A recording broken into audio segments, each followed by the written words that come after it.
Oke, jadi selamat siang Nyama Buleleng. Jadi kembali lagi bersama kami di acara podcast Kesehatan RSUD Buleleng. Jadi pada podcast hari ini saya selaku hostnya Dr. Bayu Pramana Suran Putra, dokter muda yang sedang bertugas di RSUD Buleleng saat ini. Jadi pada hari ini kami akan mengambil topik tentang tuberkulosis. Jadi kenapa kami mengambil topik tentang tuberkulosis? Jadi pada bulan ini kebetulan bertepatan dengan Hari Tuberkulosis Sedunia. Baik, langsung saja kita temui narasumbernya di dalam. Ayo.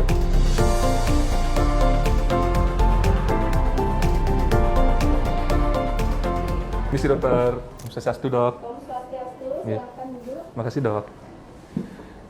Baik, jadi Nyama Buleleng saya perkenalkan, ini adalah narasumber kita pada siang hari ini, yaitu Dr. Sheila Gerhana Darmayanti, spesialis paru. Jadi langsung saja kita ke pertanyaan pertamanya, dok. Baik dokter, jadi saya ingin tanya, dok, penyakit TBC itu sebenarnya seperti apa ya, dok? Penyakit TBC itu singkatan dari tuberkulosis, adalah penyakit infeksi menular yang disebabkan oleh Mycobacterium tuberculosis, di mana dapat menyerang organ-organ tubuh, dan yang paling banyak adalah di paru. Selain itu bisa di kelenjar, di otak, di usus, dan seluruh tubuh bisa terkena. Oh, baik, berarti dapat menyerang banyak organ ya, dok ya? Iya. Jika itu merupakan penyakit menular, dok, berarti media penularannya melalui apa ya, dok ya? Penularannya melalui udara. Jadi penyakit ini disebut dengan penyakit airborne disease, di mana pasien-pasien TBC yang batuk, bersin maupun berbicara bisa mengeluarkan droplet-droplet atau percikan-percikan dahak, di mana jika droplet tersebut jika terhirup oleh orang sehat, maka orang tersebut bisa terkena atau terpapar bakteri tersebut, ini Mycobacterium. Wah, jadi banyak sekali, dok, ya media penularannya. Berarti jika kita tertular virus bakteri tuberkulosis itu seperti apa ya tanda-tandanya, dok? Jadi perlu ditekankan di sini, tadi kan saya sebutkan bahwa penyakit ini bisa menyerang paru dan organ lainnya. Tentunya gejalanya akan bervariasi, tapi yang sering mengenai organ paru, gejala yang sering muncul adalah batuk, terutama batuk lebih dari 2 minggu. Kemudian batuk disertai dengan dahak dan terkadang bercampur dengan darah. Pasien juga sering merasa sesak, kemudian nyeri dada, dan sering mengalami demam terutama pada malam hari, serta sering berkeringat pada malam hari.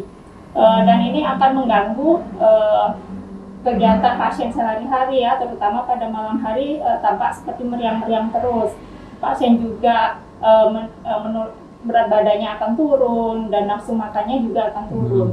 Seperti itu. Sedangkan pada TBC yang di luar paru, ya, misalnya pada TBC yang menyerang kelenjar. Jadi mungkin ada benjolan kelenjar di leher, Benjolan. ya, di benjolan-benjolan di leher, atau benjolan-benjolan di ketiak serta di inguinal, ya, seperti itu. Dan ada yang lain juga, misalnya TB usus, pasien sering merasa sakit perut, kemudian sering diare, gitu. Bisa juga merupakan gejala-gejala dari TB. Wah, berarti TB itu tidak hanya menyerang paru saja ya, dok ya? Berarti bisa di luar paru juga ya? Iya. Baik, dok. Mungkin Nyama Buleleng bertanya, dok, kira-kira apa sih yang kita harus lakukan ketika ada gejala-gejala tersebut, dok? Ya. Terutama jika kita punya atau mengalami gejala-gejala batuk lebih dari 2 minggu, ya, ada terutama walaupun tidak ada batuk selama 2 minggu, tetapi ada batuk bercampur dengan darah, kemudian disertai nafsu makan yang menurun, keringat malam, demam meriang-meriang ya tidak terlalu tinggi, segera untuk datang ke pusat pelayanan kesehatan di terdekat, Puskesmas, terutama puskesmas, ya, karena memang diagnosis untuk penyakit ini sudah ada di puskesmas. Ya. Baik, jadi seperti itu ya Nyama Buleleng ya. Jika Nyama Buleleng merasa ada tanda-tanda demikian, mungkin bisa periksa ke pusat pelayanan kesehatan terdekat, yaitu di puskesmas, supaya bisa tertangani lebih cepat. Baik dokter, mungkin untuk biar lebih santai lagi, mungkin kita bisa berbincang di luar nih dok. Ya. Apakah dokter berkenan? Ya, silakan. Oke, mari dok. Kebetulan di sini kan poli paru, Ya. memang banyak pasien TB yang datang ke sini ya, jadi mungkin droplet-dropletnya juga ada di udara di poli ini. Waduh, iya, Dok. Dok. Kita jalan-jalan keluar. Ayo dok. Baik dokter, jadi saya telah mengumpulkan nih beberapa isu dari masyarakat dok tentang TBC dok ya. Jadi saya sering mendengar nih dok di masyarakat katanya kalau batuk darah itu semuanya pasti TBC dok. Apakah demikian benar? Itu semuanya tidak benar. Memang salah satu gejala dari TBC adalah batuk darah. Tetapi penyebab dari batuk darah itu banyak sekali, ya. Bisa kanker paru, TBC itu sendiri, kemudian penyakit-penyakit lainnya yang mungkin bukan dari paru. Jadi kalau untuk mengetahui penyebab batuk darah itu karena TBC, perlu pemeriksaan lebih lanjut lagi. Ya. Jadi bukan semua batuk darah itu adalah TBC ya, nyamuk buleleng. Jadi untuk selanjutnya, jika terkena udara pagi terus-menerus dan merokok dapat menyebabkan TBC. Apakah menurut dokter benar ya? Mungkin penyebab langsung itu tidak, seperti tadi saya sebutkan bahwa penyebab dari penyakit TBC ini adalah kuman Mycobacterium tuberculosis. Tetapi jika terkena angin malam, sering begadang, kemudian merokok, tentunya lifestyle seperti itu ya, gaya hidup seperti itu akan menurunkan daya tahan tubuh. Jadi jika daya tahan tubuh itu turun, maka infeksi termasuk infeksi Mycobacterium tuberculosis ini juga akan menyerang, sehingga akan gampang sekali penyakit ini muncul seperti itu. Dan merokok juga tentunya akan merusak paru dari seseorang ya, sehingga jika kuman TBC ini masuk, gampang sekali masuk ke dalam sel-sel di tubuh dan merusak jaringan-jaringan paru. Seperti itu. Oh, berarti itu merupakan salah satu dari faktor risiko ya. ya, karena bisa mengurangi imunitas dari seseorang ya, dok ya. Jadi untuk selanjutnya dok, penyakit TBC ini diwariskan secara genetik. Apakah benar demikian dok?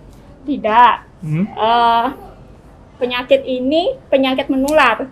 Tentunya belum tentu anaknya pasien ini juga akan berpenyakit TBC. Tetapi karena penyakit ini menular karena kontak yang sangat dekat dengan pasien-pasien TBC, maka biasanya orang yang satu rumah itu kebanyakan sudah terpajan ya kuman-kuman TBC ini. Jadi seperti itu dok ya? Jadi sepertinya ini genetik ini karena anaknya juga TBC, padahal itu karena satu rumah kontak dan perilaku hidup bersih dan sehat di rumah itu tidak dilaksanakan dengan baik. Jadi yang perlu digarisbawahi di sini adalah perilaku bersih, hidup dan sehat ya dok ya. Baik dok, mungkin ini pertanyaan yang sangat menarik dok. Batuk darah itu kan orang TBC ini dok, ada batuk darah. Itu sering dianggap sebagai guna-guna dok, karena dari orang yang ngenain gitu dok. Itu kira-kira tanggapan dokter bagaimana ya dok ya? Gimana guna-guna itu seperti apa ya? Mungkin seperti di pelet gitu dok mungkin dok. Ya, menurut saya sih jelas itu bukan. Kenapa sih orang TBC itu bisa batuk darah? Karena yang diserangkan paru-paru, ya, kemungkinan organ atau jaringan yang rusak karena kuman ini itu dekat dengan pembuluh darah, ya, sehingga saat pasien batuk terlalu kuat, kemudian ada mungkin mengejan atau mengangkat benda berat, akhirnya bisa pembuluh darah yang dekat dengan jaringan yang rusak ini bisa pecah, sehingga keluarlah darah bercampur dengan dahak ya saat dibatukkan. Oh, jadi seperti itu ya. Baiknya Mbak Buleleng, jadi mungkin jika ada anggapan seperti itu, mungkin mohon maaf bisa salah ya, karena itu seperti dikatakan dokter tadi, karena pecahnya pembuluh darah ya dok ya? Iya. Ya dok. Jadi mungkin untuk pembahasan tentang isu masyarakatnya demikian saja dok. Mungkin untuk selanjutnya adalah hal yang penting dok, yaitu pengobatan TBC dok. Mungkin bisa kita bicarakan di Gazebo.